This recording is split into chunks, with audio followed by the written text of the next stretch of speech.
Hello. I'm Strider, your host here at Author in the Headlights, and thanks for joining us today. Today we have the Robert Dugoni, internationally famous author, and I would say he is probably the reason I am where I am now.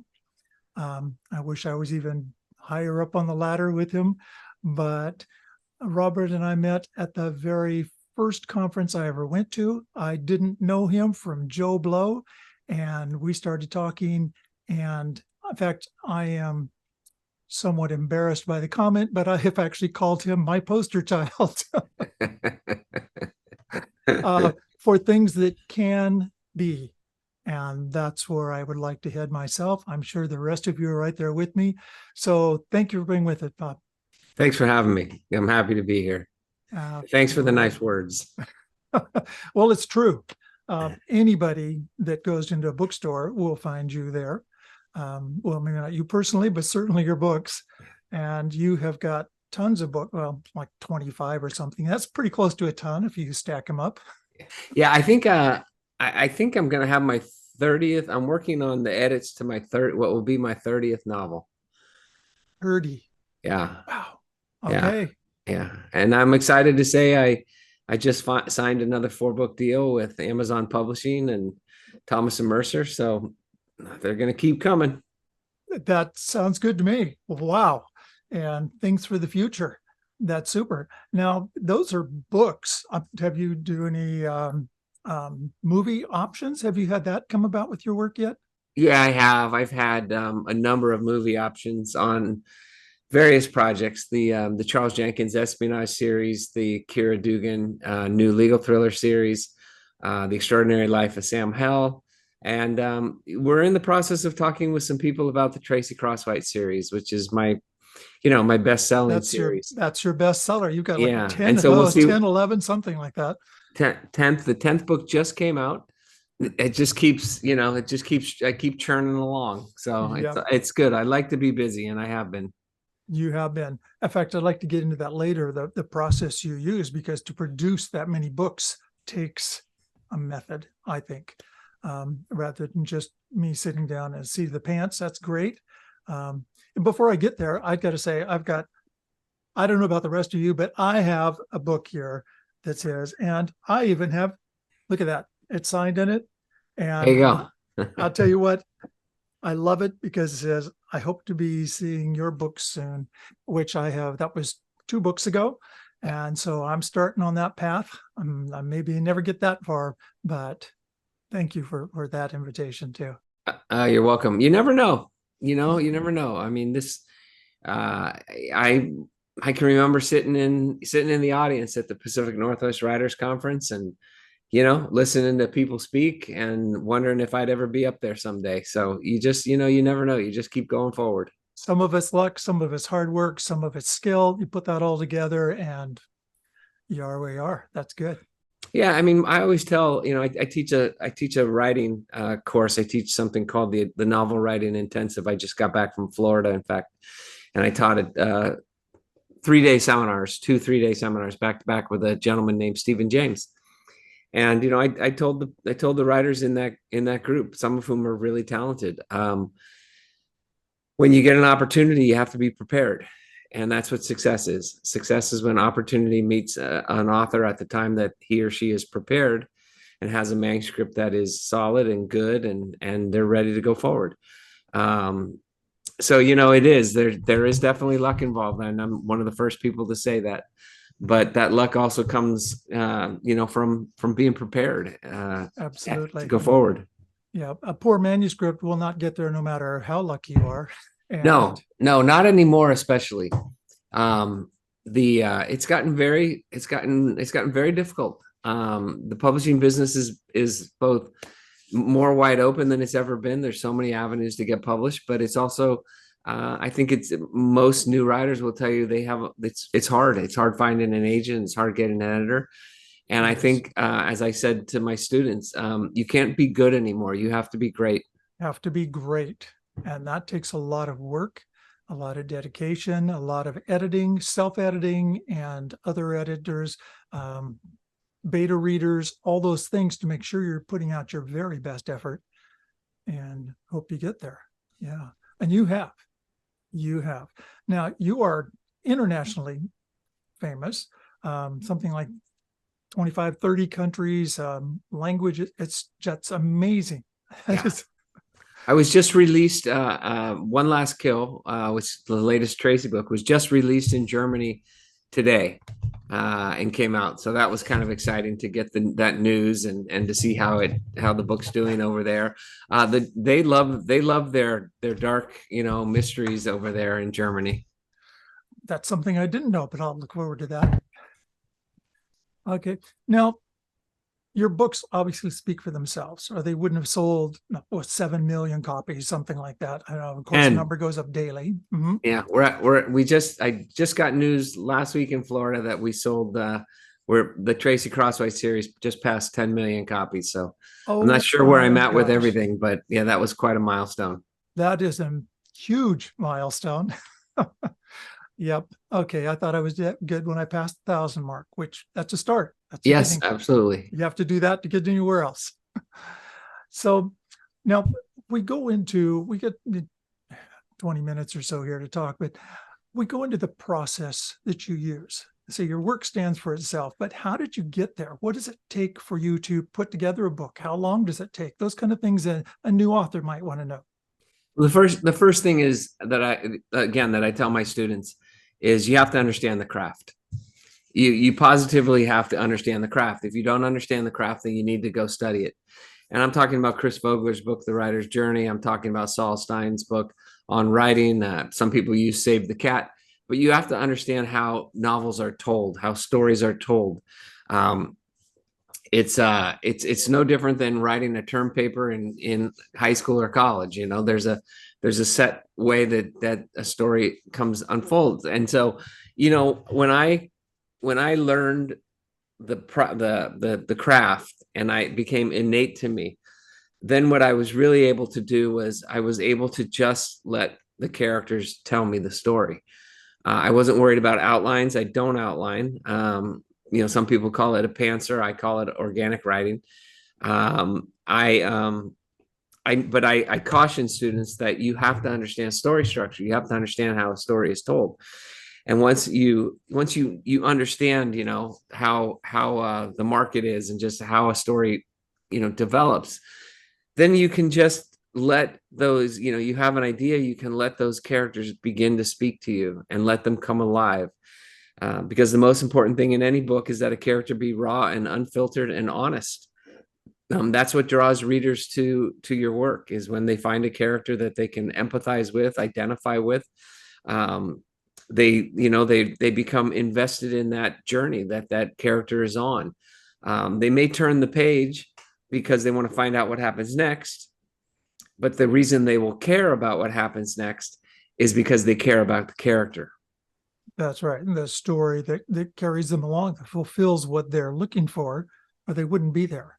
They're looking for entertainment and information and just being part of something where when I actually read, I actually become part of the story. I'm seeing it from inside. Right. So that's important from an author's. Very. I mean, very. If you don't capture that reader and capture their interest, their desire. I mean, I used to read Stephen King's book on writing. Talks about having tension on every line of every page, and I thought that was just sort of something that he said that's not really something you can do, but it is something you can do. It depends on how you set up that tension. What kind of crucible do you have? Do you have them on a submarine, that's under attack? Do you have them at Hogwarts? And, there's things happening at Hogwarts. So you need to understand, a crucible is so essential to tension, and tension is what pulls readers through a story. Those are words of wisdom from someone that has done it. So I expect all of you guys to pay attention and listen up here. And we are connecting with authors, new authors, and would-be authors, and those that are just looking for books to read. That's where we're aiming this. But just hearing that from my own point of view as an author, to make sure that is part of my storyline. I don't get so carried away in my own thoughts that I'm not connecting with those issues of it. That's good. Now, you have also written some nonfiction, correct? One nonfiction? One nonfiction. I'm in the process of writing 2 historical novels that are based upon true stories. I have fictionalized aspects of them, such as some of the characters, which I really didn't need to do, but I just decided to do it. But the stories are true, and I'm really excited about them. I haven't had a chance to write historical novels, and they're a lot of work. But they're, I'm really enjoying the process. One takes place in 1933 in Seattle, and it's based on a trial, a true trial. And, my wife's grandfather was a very prominent lawyer, and he had scrapbooks. So, I have literally dozens and dozens of newspaper clippings, magazine articles, because the trial, a criminal trial, became sort of the trial of the century. And so I have a ton of that information, but I needed then to go to the Seattle Public Library and find a librarian there who could provide me with street maps that had not only the streets that were in Seattle at that time, but what restaurants were there, where were they located, Yes. what was downtown at that period of time. The 1947 book is a World War II historical. And, the 2 guys that did the research for that book, who are co-authors with me, I've never done this before, except for the very first book I ever wrote. They did so much research, it's unbelievable. So, we might get something wrong. I might get something wrong, but we're both really very confident that the story will hold true. That's good. And the story written well will carry itself, even if there are some and it is historical fiction. It's not actual word for word data that happened then. So that gives some leeway to people that want to do historical fiction. Sure. You put out tremendous amount of writing, obviously, especially if you have more coming out already, for the first of next year. How do you go about scheduling or how much time does it take for you to do that? It really varies. It varies on how much research I have to do. I would say that from the time I start a manuscript till the time I finish the first draft can be anywhere from 5 weeks to 5 months. But then there's a process involved. I don't stop to edit my work while I'm writing it. I write from start to finish to see what I have. And then I do a tremendous amount of editing of that manuscript. But then I have a process. I don't belong to a writer's group, but I have 2 agents that have really keen eyes. And I send it first to a young agent, and she reads it, and then she comes back with feedback. Then it goes to my primary agent, and she reads it, and there'll be some feedback. Then it goes to my editor, Tracey Doyle, over at Thomas and Mercer, and she's a fabulous editor. And I will get feedback from Tracey, and I will make some alterations and changes and things like that. And then it goes to a developmental editor.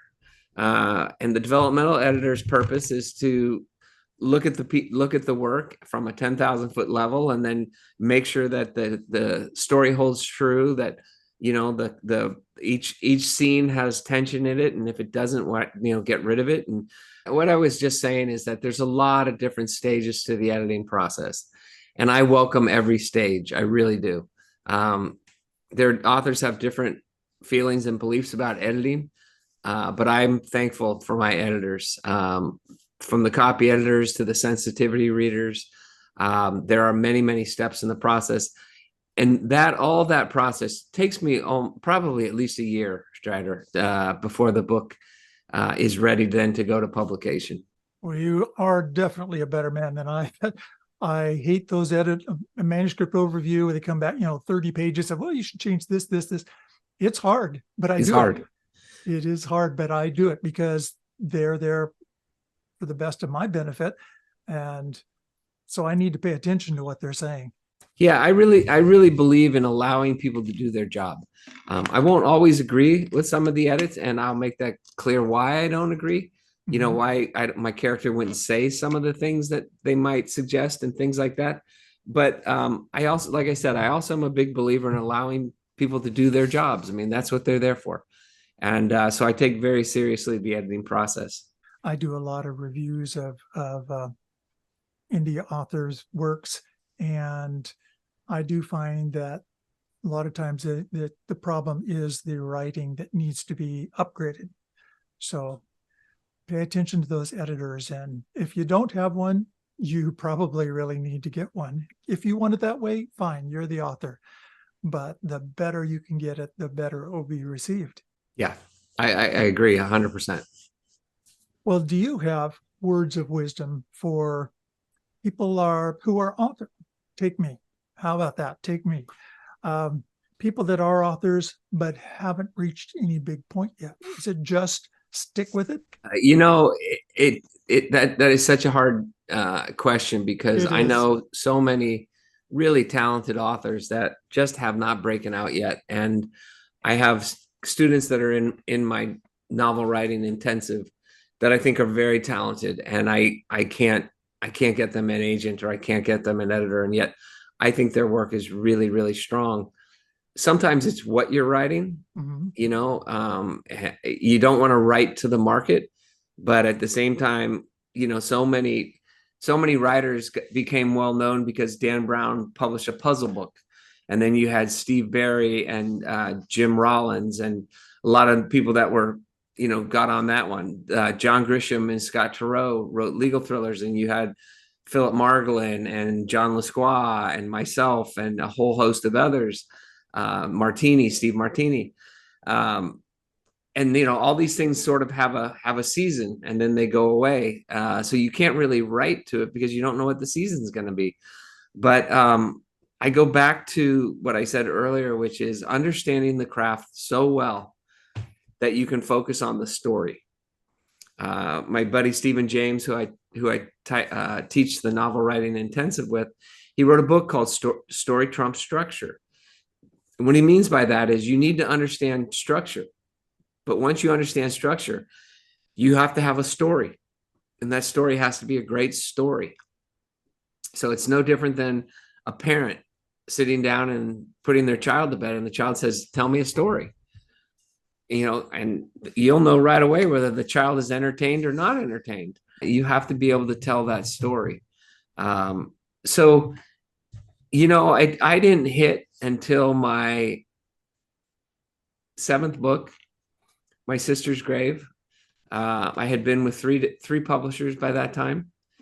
And when My Sister's Grave hit, the book went viral, and it just really took off. But my other 6 books were not bad books. They all garnered awards, great reviews, but I hadn't found an audience yet. And it was not until My Sister's Grave where I brought in Tracey Crosswhite, the first female homicide detective in Seattle, and people really rallied around her story. Mm-hmm. And that's when I hit. Good timing, good placement. That's where one of those luck elements, as much as anything, fits in. Great publisher, a great publisher that knew how to publish my work, knew how to get it out to a large number of people. All those things are so important. It's no different than any other job where you're putting out a product. We are widget salesmen, and it might not be the first widget that gets picked up, but it might be the 5th widget. And once they buy that 5th widget, they go in and back and they're looking and they like it. What else, do you have out there on the market? So, an author needs to have product, and that product is books. That's true. And one book probably won't get you there. You're going to need multiple, and they cross connect. It's very rare. Yeah, it's very rare. There are authors out there that have hit it big with a particular novel, and some of them go on to greater success, but a lot of them you never hear from again. A lot of them you hear as sort of one book wonders. That's never what I wanted. I wanted a career. I didn't want a book. I wanted a career. And so, the most important thing for me now is to never put out a bad book. I don't ever want to put out a bad book, because I never know when the reader is going to pick up their first book of mine. Their first book of mine could be the last one I put out. And if I put out a crappy book, they're not going to be interested in looking at my other book. And the other thing that I found important was getting my product to the market. I don't make my readers wait a year for my next book. Usually they're staggered in between my different series. So I'll have a new book out every 6 months or so. And so the readers, stay fresh with me, and they're not reading the same book over and over again. I've written literary, I've written espionage, I've written historicals, I've written police procedurals, legal thrillers, so that they don't feel like, it's a one-trick pony. All right. That also is good information. I'm going to speed up my writing. I'm taking all this personally as well as sharing it out to others. One question I have been asked before is, when you're working with agents versus not, or publishers, do you still have to do your own marketing? It really depends on the publisher. You certainly can't go wrong if you're working with a publicity team. One of the things you have to understand is you're not the only author in that stable, and you're not the only author that publicist is handling. They might be handling 10 or 15 different authors. I don't know. It depends on where you're at. So any marketing and publishing that you can do, any marketing or promotion that you can do is certainly important, to help get the word out. I'm very blessed to be with Amazon Publishing, and they do just a remarkable job of getting my name out, building my reputation, giving me a platform, all those things. So I'm not a person that loves promotion. It's, I'd rather be writing books. So I have a team that does a lot of that promotion for me. And some people really enjoy it. They like that part of it. And so I always say, well, if you enjoy it, then do it. I don't go to as many conferences as I used to go to. I do a lot of book clubs and things like that online. But I want to get out the next great book. That's really what I love to do. All righty. And that sounds like my cue that you get in there and start writing. We've also kind of run out of time here. The little flash came up and told me that. And so I hate to say a goodbye, but until next we meet at least. And this is Robert Dugoni. He has a massive set of series, a Tracey Crosswhite series, a Sloan series, Keera Duggan, some Standal. He is one of the people you want to talk to and meet whenever you can. And Bob, thanks for being with us today. I truly appreciate your time. I know you are booked because I've tried to track you down for a couple of months to get here. It's hard. I do a lot of traveling, but thank you for having me. It was a pleasure being here. Absolutely. And so for today's show, thank you much. Thank you all for being here. I'm Strider. This is Author in the Headlights, sponsored by Durham Publishing. And until next time, thanks for being with us.